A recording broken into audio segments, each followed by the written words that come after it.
Paz do Senhor Jesus a todos. É um prazer estar aqui nesse último domingo do mês de maio, mês da família ipadense, onde nós tivemos nas nossas redes sociais a cada domingo uma palavra e um louvor direcionado para as nossas famílias. Então, se você ainda não viu, corre lá, assiste, curte, compartilha e abençoa outras famílias. Amém? Hoje eu quero concluir essa série sobre família, compartilhando uma palavra ao seu coração. A palavra de Deus diz lá em Neemias 4:14, no finalzinho diz assim: não tenham medo deles. Lembrem-se de que o Senhor é grande e temível. Lutem por seus irmãos, por seus filhos, por suas filhas, por suas mulheres e por suas casas. Amém? Quando pensamos em família, a primeira coisa que vem em nossa mente são pessoas em algum grau de parentesco, vivendo ou não na mesma casa. Mas família dentro do projeto de Deus vai muito além disso. É muito mais abrangente, é um projeto realmente divino. No projeto de Deus, cada família é um pilar da sociedade. Então, todos nós fazemos parte de um sistema e cada parte que se move, move o todo. Então, cada ação, seja boa, seja ruim, dentro das famílias, surte efeito na sociedade como um todo. Então, o ambiente familiar é um lugar onde se tem a oportunidade de construir o caráter das pessoas. De certa forma, acaba regulando a ordem na nossa sociedade. Então, para que a sociedade vire uma total bagunça, é necessário fazer o quê? Desorganizar as famílias, que são a base dessa sociedade. Então, esse é um dos motivos do porquê que as famílias acabam sendo alvos constantes do diabo. Porque ele sabe a potência que é uma família bem ajustada. O quanto ela tem o poder de influenciar o bom andamento da sociedade. Então a Bíblia fala do inimigo como o quê? Como um leão que fica espreitando a sua presa para depois covardemente atacá-la. Por isso é necessário uma constante vigilância, pois as nossas famílias estão cercadas de perigos e nós precisamos ficar atentos. Para entendermos a família e o seu funcionamento, nosso Deus nos deixou o quê? Um manual. Como a maioria das coisas que nós temos, nós precisamos compreender. Se você tem uma TV, você precisa compreender para que serve, como funciona, a função de cada parte, como que se danifica aquilo. Assim é também na nossa família. Nosso Deus não só criou a família, Ele nos deixou um manual. Ele não nos deixou descobrir sozinho como funciona, as funções que pode quebrar, mas ele deixou um manual que nada mais é do que a minha e a sua Bíblia. As escrituras sagradas, onde nós encontramos todo o direcionamento que nós precisamos para ter uma família em Deus, para cuidar da nossa família, para descobrir como cada parte funciona e o que cada parte faz.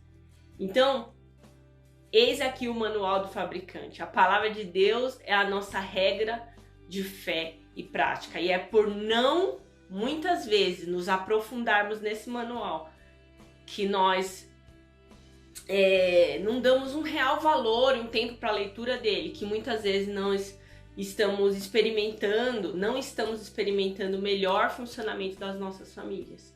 Nem descobrimos tudo o que a nossa família pode fazer, o que nossa família pode ser, deixando de experimentar por completo as bênçãos criadas por Deus no relacionamento familiar. Veja que a palavra de Deus diz em Mateus 7. Portanto, quem ouve essas minhas palavras e as pratica é como um homem prudente, que construiu a sua casa sobre a rocha. Caiu a chuva, transbordaram os rios, sopraram os ventos e deram contra aquela casa. E ela não caiu, porque tinha o quê? Seus alicerces na rocha.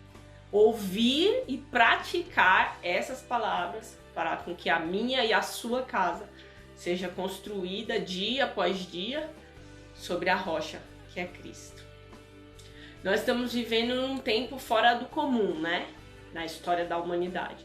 E nunca se registrou tantas mudanças em tão pouco tempo como nós estamos vivendo agora.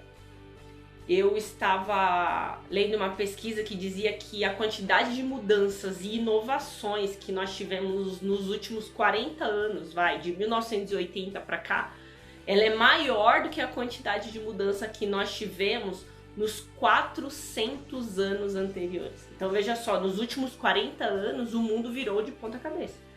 Quem tem mais de 60 anos hoje está vivendo uma vida nova num mundo totalmente diferente do que ele passou a sua juventude. Então, apesar desse tempo de desenvolvimento tecnológico nos beneficiar muito, gerando grandes avanços na medicina, na comunicação, na educação e inúmeras facilidades para o nosso dia a dia, por outro lado, com as mudanças na sociedade e com o crescimento cada vez mais forte, maior do capitalismo, de um mundo cada vez mais voltado para o dinheiro, temos visto também cada vez menos solidariedade, menos empatia, mais individualidade, mais ganância, mais corrupção. E podemos ver a palavra de Deus se cumprindo, porque a palavra diz que o amor de muitos se esfriaria. Então hoje nós estamos vivendo um tempo desafiador para a família cristã, porque diante de todas essas mudanças sociais, muitos valores morais, éticos e espirituais, baseados aqui na palavra de Deus, têm sido desvalorizados pela sociedade, gerando alguns perigos que rondam as nossas famílias. Precisamos acender alertas cada vez que algo novo surgir. Novas ideias, novos conceitos, novos conteúdos na mídia, e fazer o que é confrontá-los à luz da palavra. Que nós possamos buscar orientação para não permitir que os valores morais das nossas famílias sejam destruídos.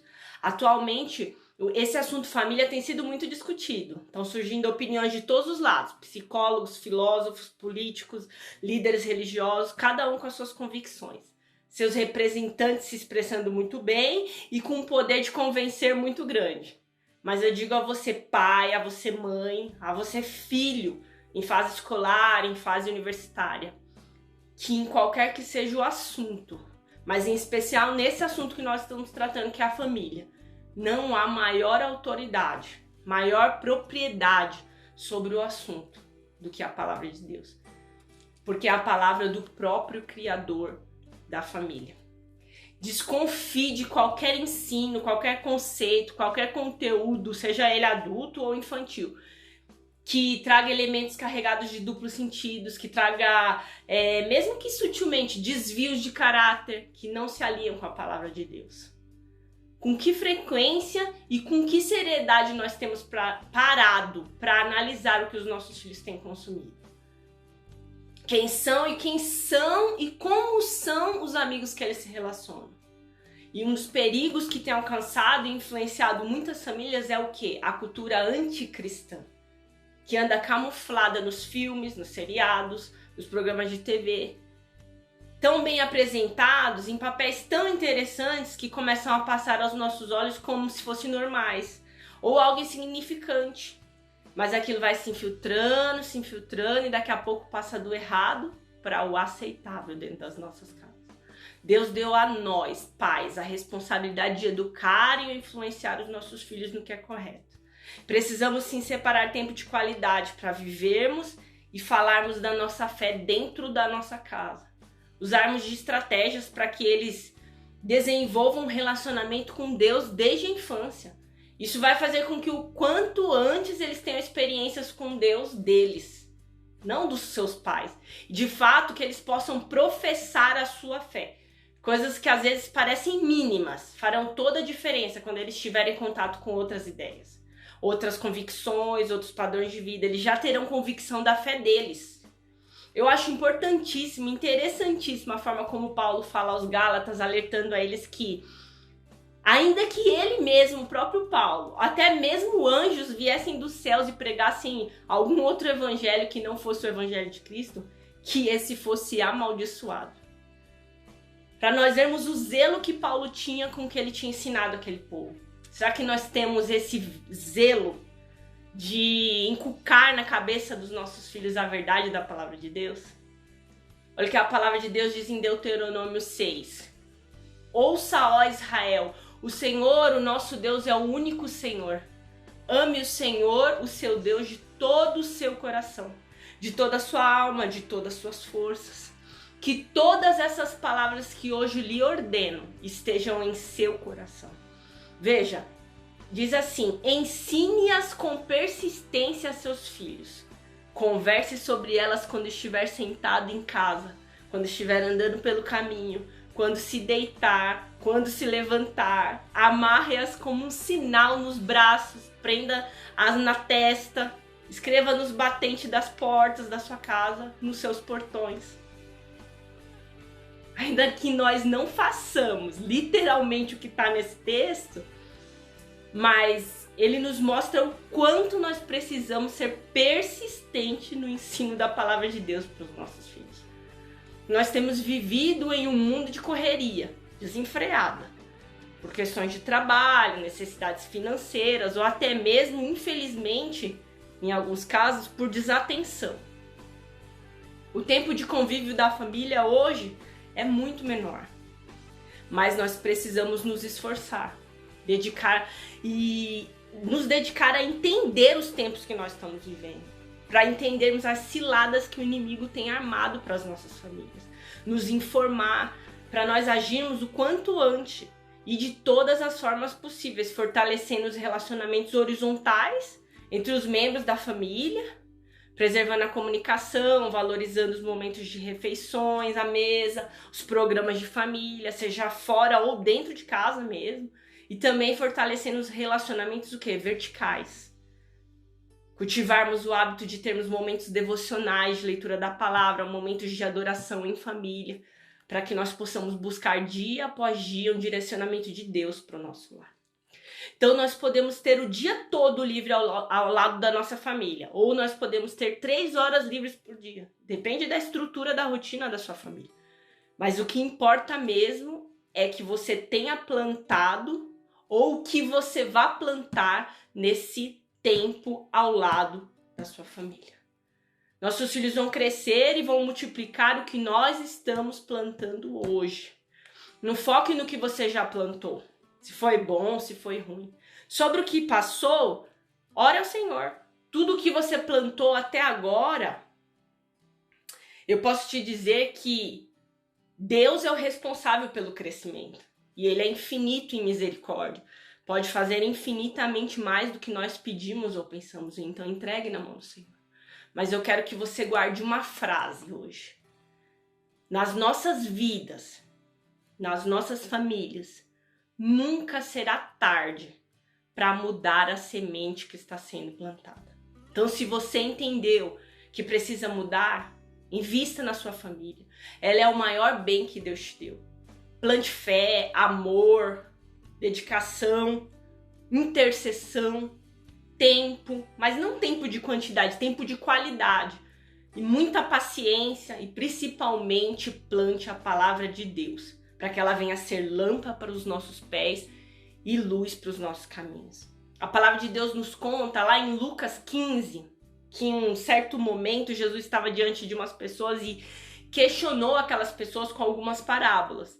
E uma das parábolas, ela cita uma mulher que tinha 10 moedas e perdeu uma. E olha que curioso, a história diz que ela perdeu dentro da sua casa.